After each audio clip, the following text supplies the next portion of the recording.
One time I was in a newspaper. This is a story about that. So when the Waldo Canyon fire happened, my friend Megan texted me and she was like, hey, you should put your time-lapse camera up, because I'd just gotten back from studying abroad in France. I'd just learned how to make time-lapses from Nick, the guy I'm collaborating on to make a movie this year. Collaborating with to make a movie this year.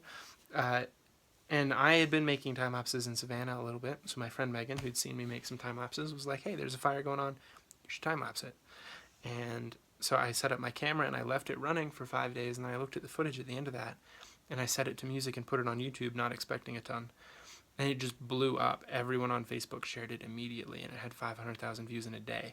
That afternoon, CNN and ABC had called me and licensed it. 3 news channel crews had come out to our house, and this is one of the news stories that I ended up in. You can see me on the index page of the paper here. Check that out. Crazy. So there's my camera, there's me, there's the view. And there's my title, The Time-Lapse Troubadour, whatever that means.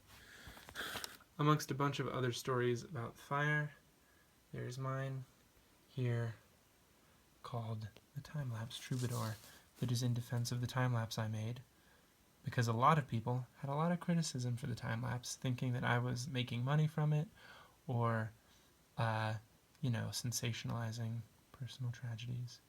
So, yeah, they defended me, which is kind of cool. And here you can see it says, Steve Moraco figured his friends would be the only ones to see his work. Which I literally just told you, so it's kind of weird to see it in a newspaper. But yeah, I guess I told you a true story. Oh, this was written by Jeff Cook. I forgot that. I went to high school with him. This is actually a really interesting article. Tom is quote. Apparently I contacted my professors for advice. I don't remember doing that. Look at me claiming that people in newsrooms know my name. This is so strange. I'm glad there was a story written. I don't remember a lot of that. So that's interesting. That's a fact. That's a thing that happened in my life. Pretty wild. 2012 was a crazy year. That's Tom on that side. That's Trevor. I don't know who the kid in the middle is. Oh boy.